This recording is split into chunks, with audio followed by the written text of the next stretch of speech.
Amém, irmãos? Graças e paz a todos, amém? A apóstola Janaína, ela ministrou na minha vida e eu via três anjos de fogo. E o Senhor falava bem assim: não esqueça de fazer a pergunta ao que você está vendo. E ali, irmãos, eu perguntava: quem é você? Você é o anjo do Senhor? E ele dizia assim. E ali, irmãos, eu fazia a prova do Senhor. Como todos nós sabemos que temos que fazer a pergunta ao anjo. E nesse momento, irmãos, o anjo do Senhor, ele me levou em um cemitério.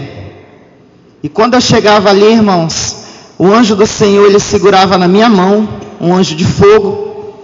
E ele me levava, irmãos, naquele cemitério. E o Senhor, ele falava bem assim: aqui nesse lugar, onde existem muitos corpos de pessoas, que já morreram, esses lugares aqui que você está vendo, os macumbeiros, eles gostam de fazer oferenda a demônios, porque aqui de fácil acesso, os demônios eles recebem. E o Senhor, ele me levava, irmãos, em um cemitério, e ali, irmãos, eu via algumas pessoas, eu creio que eram satanistas, e elas estavam fazendo sacrifícios. Eu via um homem, irmãos, com um prato de sangue. E ele pegava aquele sangue, ele jogava ali na calçada de um cemitério. E eu dizia: Senhor, por que esse ato? E aí o Senhor disse assim: calma, você vai já entender por que esse ato. E o Senhor falava bem assim: observa bem o que ele está fazendo. Aí eu dizia: Senhor, ele está fazendo uma oferenda a demônios. Por qual motivo? Aí o Senhor falava bem assim, irmãos: para destruir o meu povo, para destruir as famílias. E de repente o anjo do Senhor, ele me tirava dali, e eu começava a andar nas ruas da cidade de Manaus. E ali, irmãos, eu via as pessoas andando nas ruas, e eu via muitos demônios, irmãos, dentro das pessoas. Eu via os demônios atracados, irmãos, no corpo das pessoas. E eu ficava vendo aquela cena, sabe? Eu via demônios segurando no pé de pessoas, nos braços, abraçando as pessoas. Aí o Senhor falava bem assim: eu vou te levar na guerra, porque nessa madrugada eu quero libertar pessoas aqui na cidade de Manaus e em todo o Brasil. Aí o Senhor falava bem assim, através da oração, tu crê? O Senhor falava bem assim: se você crê, você vai libertar pessoas. Eu vou usar você para libertar pessoas de cativeiros. E eu começava, irmãos, a guerrear. Aí um anjo, ele dizia assim: receba essa espada sobre as tuas mãos. Eu sentia, irmãos, a minha mão vibrando muito, recebendo aquela espada. E eu dizia: Senhor, eu creio. E quando eu disse eu creio, irmãos, quando eu tomei posse, aquela espada, ela veio sobre a minha mão direita. E aí eu segurei aquela espada, eu comecei a guerrear contra aqueles demônios. E o Senhor disse assim: vai na guerra. E aí, irmãos, eu guerreando, e eu vendo os demônios. O Senhor, ele colocava, irmãos, um sapato de fogo nos meus pés, feito de aço, que eu nunca tinha recebido. E quando esse sapato ele vinha, irmãos, sobre os meus pés, eu sabia que era algo muito poderoso. Eu sabia que era algo diferenciado que o Senhor estava colocando nos meus pés naquela guerra, nessa madrugada. E eu começava a guerrear contra aqueles demônios. De repente, irmãos, eu começo a flutuar. E eu olhei assim, irmãos, para os meus pés. Eu percebia que tinha uma ferramenta a mais naquele sapato de aço, que me fazia flutuar. Aí um anjo do Senhor dizia bem assim, o serafim dizia assim: você vai guerrear no alto. E eu comecei a guerrear no alto, irmãos. E eu guerreando no alto, e o Senhor falava bem assim: eu vou te mostrar um demônio, e o nome dele é o demônio do medo, e você vai guerrear contra ele, porque a minha igreja, ela não pode ter medo, ela tem que ser fervorosa. E eu comecei a guerrear, irmãos, contra aquele demônio no medo. Aí o Senhor falava bem assim: todo aquele que descer na minha presença, quando sentir o medo, não pode ceder, tem que partir para o combate. E aí o Senhor dizia assim: você sabe por que partir para o combate? Porque vocês têm o cinturão da verdade. Aí o Senhor falava bem assim: porém eu quero te dar uma revelação nova. Não é somente o cinturão da verdade. Ele tem mais o nome, o cinturão da verdade. Ele é o cinturão da vitória do combate. E eu vi, irmãos, aquele cinturão posto no alto daqui da igreja. Naquela guerra espiritual, eu ficava vendo aquele cinturão. Aí o Senhor falava: esse é o cinturão da verdade e é o cinturão da vitória que está sobre a minha igreja. Irmãos, eu guerreando ali, irmãos. Aí de repente o Senhor falava bem assim: eu quero te levar em uma cidade. E quando eu chegava nessa cidade, eu via que toda aquela cidade, ela estava fechada por uma força das trevas, muito assim, muito poderosa. E estava toda blindada aquela cidade. E eu via, irmãos, que era algo muito, terrível. E eu pego a minha espada, eu começo, a querer cortar aquele cubo, guardando aquela cidade. Porém, é uma cidade abençoada. E aí, irmãos, o Senhor falava bem assim: você vai guerrear a favor dessa cidade, porque nessa madrugada eu quero dar livramento para o povo brasileiro. E eu comecei a guerrear, irmãos. Quando eu peguei a minha espada, a minha espada, ela não surgiu efeito. Aí o Senhor falava bem assim: você está vendo o nível da guerra? Aí o Senhor falava bem assim: eu vou te dar uma outra ferramenta, que vai rachar essa força das trevas, esse cubo que está guardando essa cidade. E aí o Senhor me dava um martelo. Eu pegava aquele martelo, irmãos, tão certo como Deus vive, eu dava umas 7 porradas. Na quinta começava a rachar. Aí o Senhor diz assim: dá uma porrada mais forte. Quando eu dava uma porrada mais forte, quebrava aquela massa feita, por forças malignas. E eu via, irmãos, que começava a vir demônios que estavam dentro daquele cubo. E eu comecei a guerrear contra aqueles demônios. Aí o Senhor, ele falava bem assim: eu estou dando a vitória para essa cidade, porque essa cidade é uma cidade abençoada. E aí, irmãos, o Senhor, ele dava a vitória. Ali o Senhor, ele me dava um comando específico. Amém, irmãos? E nesse momento, o Senhor, ele me levava em uma outra cidade. Aí o Senhor me fazia ver uma mulher, que ela andava do quarto para a sala, da sala para a cozinha. E ela estava meio que desesperada. Eu vou correr um pouco aqui na minha experiência.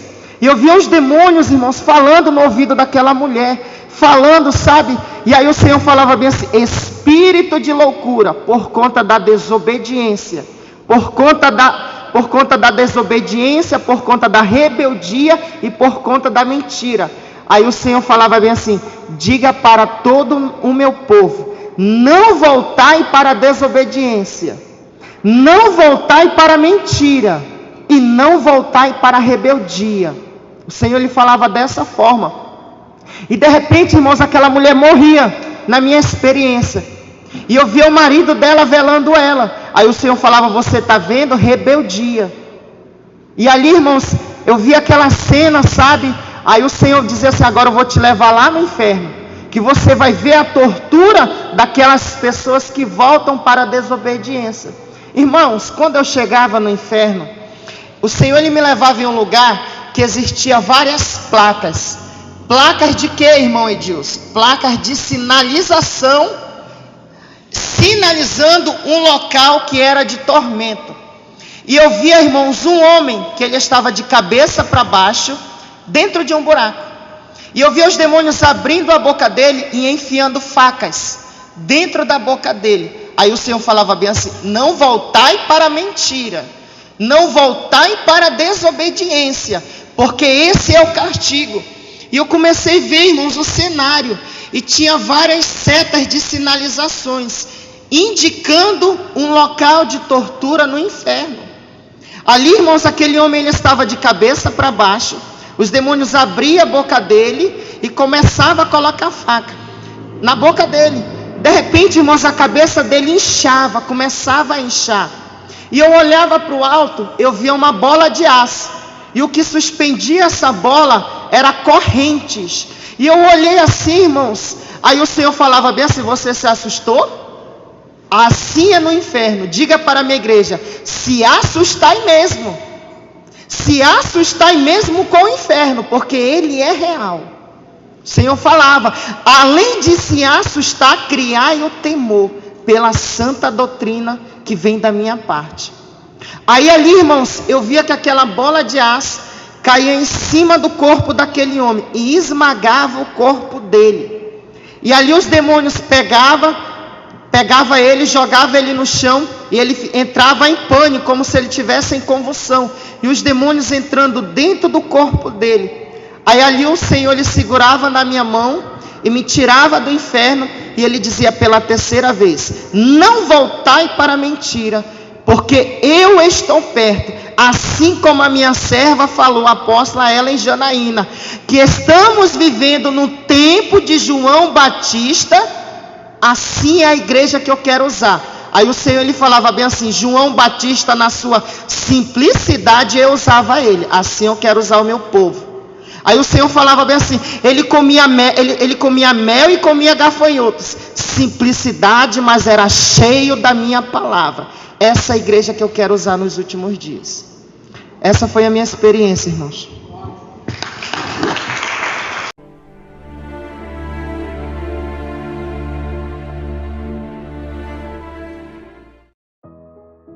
A graça e a paz, povo de Deus. Aqui quem vos fala é o apóstolo Juscelino Alves. Quero começar meu comentário acerca dessa experiência com uma palavra.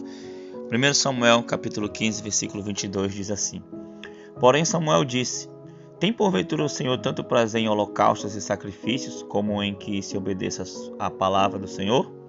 Eis que o obedecer é melhor do que o sacrificar, e o atender melhor do que a gordura de carneiros. Vamos continuar, 23. Porque a rebelião é como o pecado de feitiçaria, e a obstinação é como iniquidade e idolatria. Porquanto tu rejeitaste a palavra do Senhor, ele também te rejeitou a ti, para que não sejas rei. Glória a Deus, amém, queridos? Essa palavra muito forte, né, falando sobre obediência, né, o obedecer é melhor do que o sacrificar.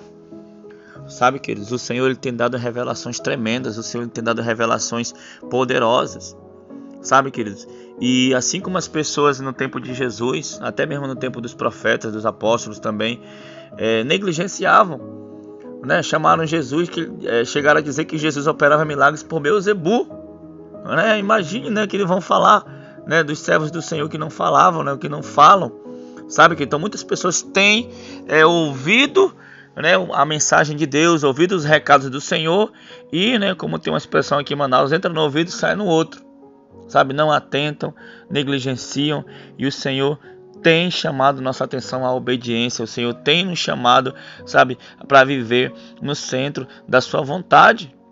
Sabe, queridos, talvez essa experiência de arrebatamento, talvez tem pessoas que não acreditam, né? Talvez, Shalom tem muito arrebatamento, sabe? Irmãos, entenda, muita oração, muito poder. Pouca oração, pouco poder. Nenhuma oração, nenhum poder. Então, se Deus achou graça em nós e resolveu revelar essas coisas, é porque Ele quer nos dar uma chance. Sabe, queridos? E os sinais que estão acontecendo no mundo é um sinal de que as chances estão sendo dadas. Mas ainda assim, sabe, as pessoas preferem desobedecer. Sabe, queridos? Quando Jesus curou no sábado, eles não queriam nem saber se aquela pessoa foi curada. Eles só estavam preocupados porque era o sábado. Quando Pedro disse lá: não tenho ouro nem prata, mas o que eu tenho te dou, levanta e anda, eles não estavam querendo saber, sabe, se um aleijado foi curado. Eles nem atentaram para isso. Eles estavam atentando que usaram o nome de Jesus. Então, só assim, irmãos, algumas pessoas hoje, até mesmo que se dizem cristãs, não atentam para um arrebatamento, não atentam para uma mensagem que o Senhor está dando, sabe? Atenta que alguém falou que é heresia, e aí é heresia e ponto final, sem, né, pedir prova do Senhor, sem orar, sabe, queridos? E nós também, né, aqui em Manaus, pouco me importa, irmão, se alguém critica, se alguém fala, nós vamos falar aquilo que temos visto e ouvido. Sabe, queridos, quando uma pessoa está cheia do poder de Deus, a sua presença já incomoda as trevas, a sua presença já pode curar alguém. Sabe, a sua presença ali em um determinado ambiente já liberta alguém. Sabe, queridos? Foi assim quando Jesus chegou ali, né, às margens ali em Gadara, né, aquele homem automaticamente, né, endemoniados, filho de Davi, o que tenho eu contigo? Vieste me atormentar antes do tempo? Sabe, queridos, é tempo de vivermos uma vida de santidade, não é isso, apóstola? É isso. Deus sempre está nos chamando a atenção para o prumo, né, apóstolo? Para que voltemos às veredas antigas, vivendo na verdade. Eu achei bem interessante que o próprio Senhor permite termos experiência para nos alertar. E Ele diz, olha, não volte para a mentira, não volte para a desobediência, irmãos. Nós temos que viver uma vida reta diante do Senhor. Lutar de todas as maneiras para andar na verdade, para agradar o Senhor no nosso viver, no nosso agir, no nosso falar, no nosso ser. Isso é uma vida de santificação, é tornar algo puro. Então, dia após dia, o Senhor tem tido misericórdia, tem trazido revelações profundas que nos coloca de volta à luz da verdade, né? Nos coloca de volta para a essência do Senhor, onde nós sabemos em Deuteronômio capítulo 28, diz que tem as bênçãos que são precedidas de uma vida de obediência, né? Então, quem obedece ao Senhor tem respaldo, tem autoridade, né? Isso é um alerta para que não entremos no pecado da mentira, no pecado da desobediência, porque isso Deus abomina, né? E eu fico feliz porque mais uma vez o Senhor está nos alertando sobre as coisas que é desagradável, que cheiram mal à narina do Senhor. Amém, apóstolo? Amém, glória a Deus. Então, como eu falei, que possamos atentar, né, para guerra, para batalha, como diz o apóstolo Paulo, a nossa luta, né, nossa guerra não é contra a carne nem contra o sangue, mas contra os principados e potestades. Então, você que se diz servo de Deus, você crente, você servo, serva do Senhor, está acontecendo uma guerra. Lá fora está acontecendo uma guerra, né? Vou nem dizer lá fora, aqui fora está acontecendo uma guerra, porque nós estamos vivendo essa guerra. Sabe que ele tem os filhos das trevas, né? Tem os demônios, tem os principados, os bruxos, feiticeiros, satanistas. Eles não param, irmãos, eles não param de atacar. Nós muitas vezes dormimos, nós muitas vezes fraquejamos, mas eles não param. Irmãos, nós somos soldados de Cristo. Somos os heróis da fé dessa geração. Eu, você, nós temos que andar como filhos da luz, como tal. Então, espero que essa experiência tenha despertado algo em você, para que você ore mais, para que você jejue mais, para que você leia mais a Bíblia, para que você vigie mais e siga uma vida de santidade e vencendo de fé em fé, de glória em glória. Amém, apóstola? Vamos orar. Senhor, meu Deus e meu Pai, muito obrigado por essa experiência, Pai. Que o Senhor possa abençoar cada guerreiro, cada guerreira, Pai, que chegou até aqui no momento da oração. Senhor, que os teus anjos agora, meu Pai, nesse exato momento, leve uma armadura, meu Pai, coloque sobre teus filhos, meu Pai. Senhor, renova, meu Pai, aqui já está. Senhor, entrega novas armas, meu Pai. Senhor, sabemos que a nossa luta, Senhor, é diária, é constante, meu Pai querido, Pai amado, e precisamos estar muito alinhados com a tua presença, Senhor, em santidade, em humilhação, Pai querido, Pai amado, Senhor, te buscando em todo o tempo, meu Pai, Senhor. Então eu te peço que essa unção venha sobre teus filhos, Senhor. Que essa graça seja derramada sobre cada um, Pai. Muito obrigado, em nome do Senhor Jesus. Amém e amém. Amém. Glória a Deus. Tome posição como um soldado forte. Não perca o teu alvo, desafia até a morte. Mesmo subjugado, atingido e humilhado, não desça do seu barco a vitória.